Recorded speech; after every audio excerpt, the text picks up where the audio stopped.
друзья! Я думаю, все с нетерпением собрались здесь, ожидают нашего хедлайнера фестиваля Geek при поддержке платежной платформы PayPal и по приглашению крупнейшего фестиваля науки, технологий и искусства Geek.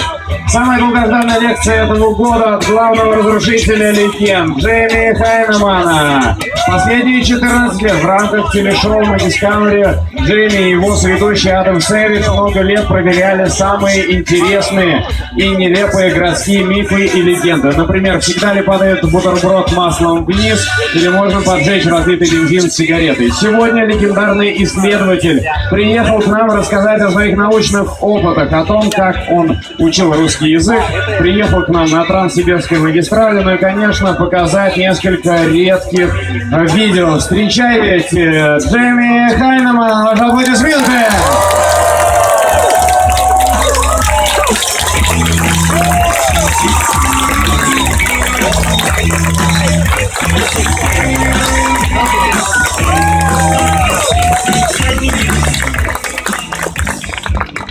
Привет! Я говорю по-русски, нехорошо. Был, может быть, 35 лет назад, когда я был студент русского языка. Теперь, сейчас, может быть, совершенно забылено. Так что будет разговор по-английски с Феликсом и Гришей. Ладно?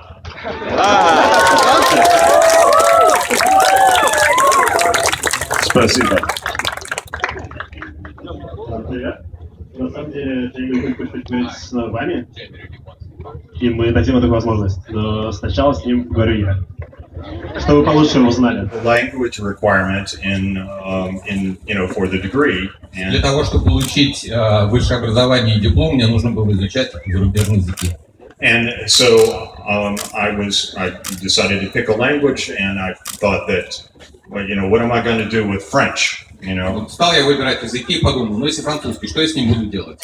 So at that time, this was over 35 years ago, and so Soviet Union was one of the major powers, or Вы знаете, Russia is. Было 35 лет назад, тогда еще была такая сверхдержава Советский Союз, который сейчас стал Россией. And I wasn't sure what I wanted to study in college. But when I started studying Russian, I grew to love it.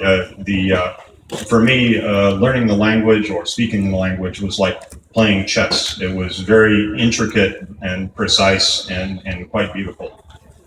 Сначала я точно не знал, что я хочу изучать в институте, но потом, постепенно, когда я стал изучать русский язык, я увидел, насколько он точный и интересный, насколько он насыщенный, богатый мыслями. Я думаю, Джейми, вы не просите, добавлю, он не просто изучал русский язык, он изучал библиотечное тело. I started studying Russian. I wanted to be, a bibliotekar in Russian Slavic languages. Я хотел изучать русский язык для того, чтобы работать в библиотеке, и также ориентировался на изучение славянских языков. And I did well in school, but I decided to take a vacation, and I went to the Caribbean. Итак, я хорошо учился в институте, но я решил поехать на каникулы и уехал на Карибское море. And so I intended to just get a job on a boat and learn what it was like to sail on the ocean. Итак, я поступил на работу на корабль и научился управляться с парусом. But a week after I got there, I had my own boat. Но через неделю после того, как я туда попал, у меня был собственный корабль. And 6 months after that, I had my captain's license and a dive master's rating. И через 6 месяцев я получил водительские права капитана корабля. And I worked there as a captain for 4 years. Я работал в качестве капитана уже 4 года. And eventually I became tired of dealing with tourists. И в конце концов я устал иметь дело с туристами. But the important thing about what happened there was that I came to understand that it was actually possible to earn a living doing something that was really fun. Но самое главное, что я узнал, что можно зарабатывать на жизнь, занимаясь чем-то очень интересным. And so when I, finally decided to come back up to the United States, И в конце концов, когда я решил снова вернуться в Соединенные Штаты, I tried to think very carefully about what exactly it was that was fun for me. и я должен был точно определить для себя, что же для меня было интересно. And the simple fact is that I don't think that many people actually do that.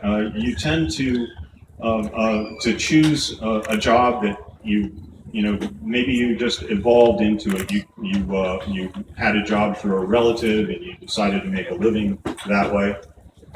Часто получается так, что перед людьми стоит выбор, и они, выбирая себе профессию, выбирают профессию, может быть, потому что у них есть какой-то родственник, который помог им поступить на эту работу. But by that time, I had come to understand that I could do about anything that I wanted to, as long as I was methodical and diligent about it. Но я пришел к выводу, что уже не важно, на какую работу ты приходишь, нужно быть методическим и очень добросовестным работником. Сам по себе. And I made careful notes about what I could do well, what I wanted to do. И так я для себя вел записи и записывал то, что у меня хорошо получается и что я хотел бы делать. I made lists and priorities. Я составил список и подвел черту под основными, то, что называется приоритетами. And so I decided to get into special effects in movies. Так что я решил заниматься специальными эффектами в кинопроизводстве.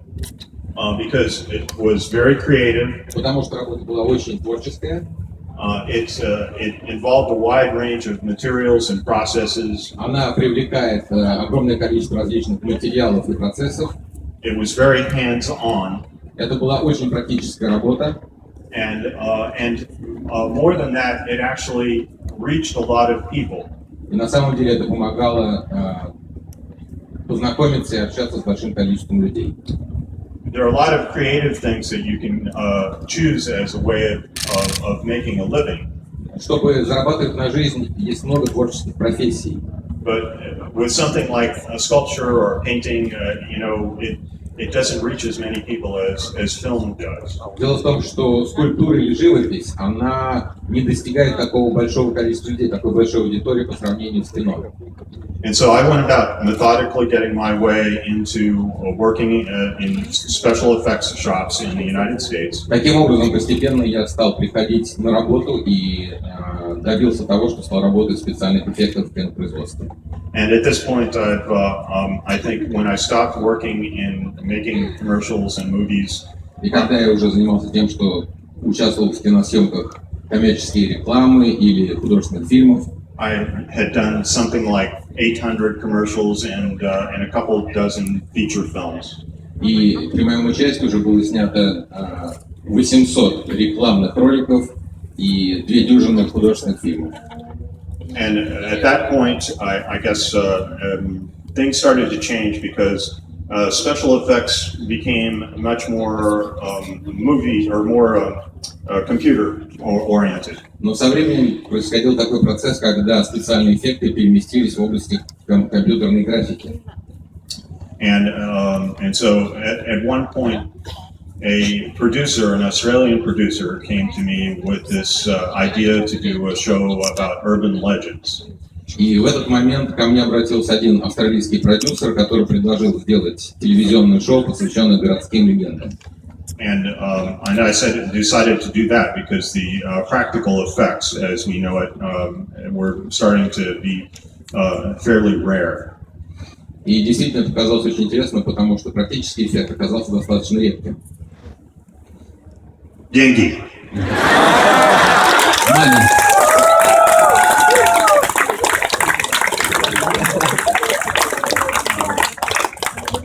Yeah, I had a small business. Ну, знаете, у меня было маленькое коммерческое предприятие. I had to pay the rent, I had to pay for employees. Мне нужно было оплачивать аренду помещения, нужно было платить зарплаты сотрудникам. And so just as a matter of principle, Так что дело принципа. it's necessary to diversify to be able to pay the bills. Необходимо диверсифицировать свой бизнес для того, чтобы иметь возможность оплачивать счета. And I thought that the very last thing that would ever happen, was that this would be successful. But just out of principle, I decided to try it. На самом деле я не рассчитывал на то, что будет большой успех, но просто исходя из принципа, принципиальной позиции, я решил, что нужно попробовать. There's a very important thing that somebody once told me, and that is that you will not succeed at 100% of the things that you don't try. И однажды один умный человек сказал мне: ты не достигнешь стопроцентного успеха, если ты не будешь пытаться.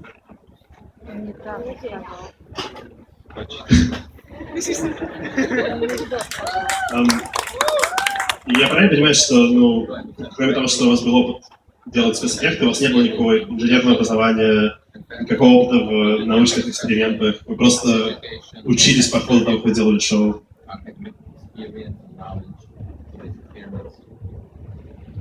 No, I had learned, as I believe I've said, that И я просто изучал, как я считаю, как я и сказал уже на эту тему. that you can do anything that you want to do Вы можете делать все, что вы хотите сделать, if you're methodical and diligent about it. если вы методически подходите и добросовестно подходите к своей работе. And so I got my foot in the door at one shop, Так что я, что называют американцы, просунул ногу в одну дверь, and then another, потом еще одну ногу, потом еще одну ногу. and I just took off. Я просто, что называется, снялся и полетел. By the second year of working in that industry in New York City, Так что работаю уже второй год в этой индустрии в городе Нью-Йорке.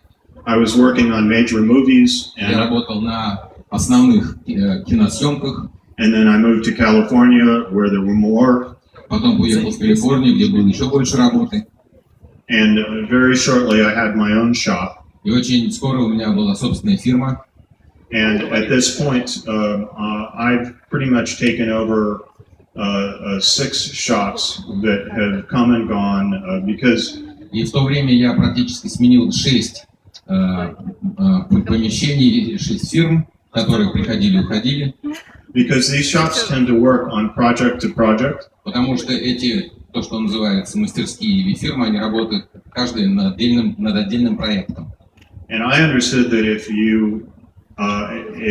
you're not able to keep those projects coming, И если получается так, что вы не можете быть уверены, что к вам будут приходить новые запросы, чтобы работать над каким-то проектом, you can't pay the bills and you go away.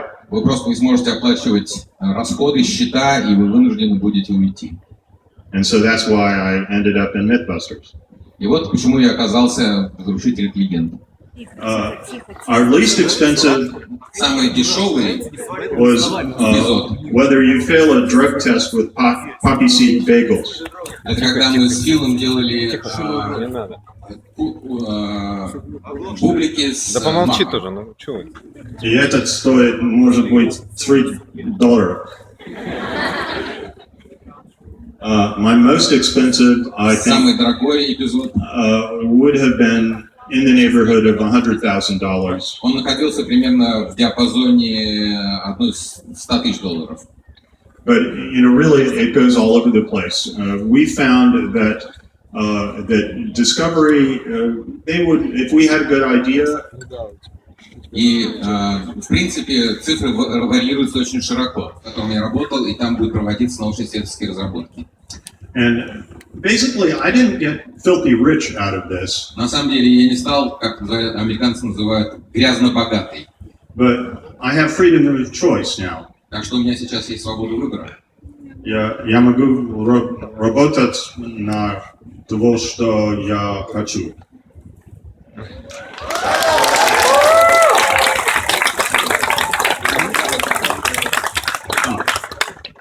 У нас видеоклип. У нас есть видеоклип.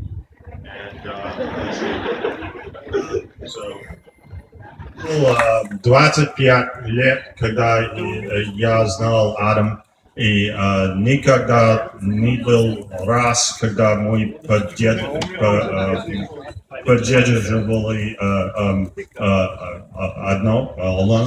отношения. Окей. Это важно. Это важнее. Это ладно, если не нравилось кто-нибудь, кто-то.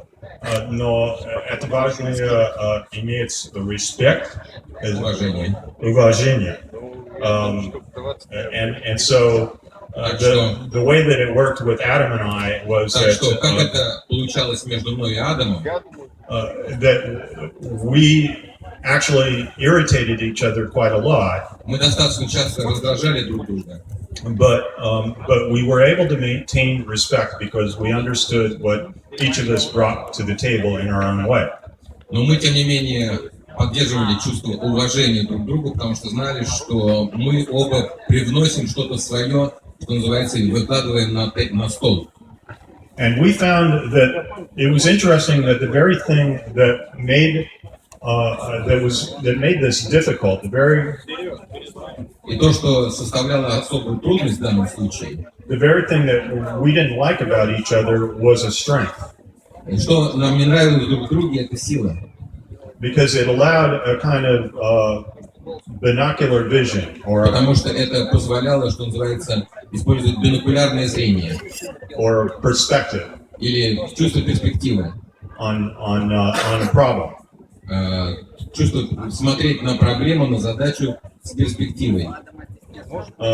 Otherwise, as far as other people, what was the question about? А повторите его второй часть. Семья. Oh. What about my family? Что по поводу семьи? I put it this way. Скажу таким образом.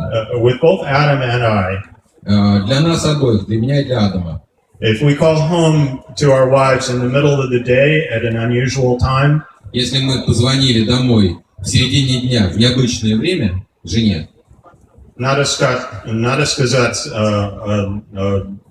я ладно. Немедленно. There have been times that, you have to remember that we were making our living replicating circumstances under which people got maimed and killed. Дело в том, что мы реплицируем, то есть воспроизводим ситуации, обстоятельства, в которых люди часто погибали. So understandably, our wives were very concerned. То есть, что вполне понятно, наши жены были очень озабочены.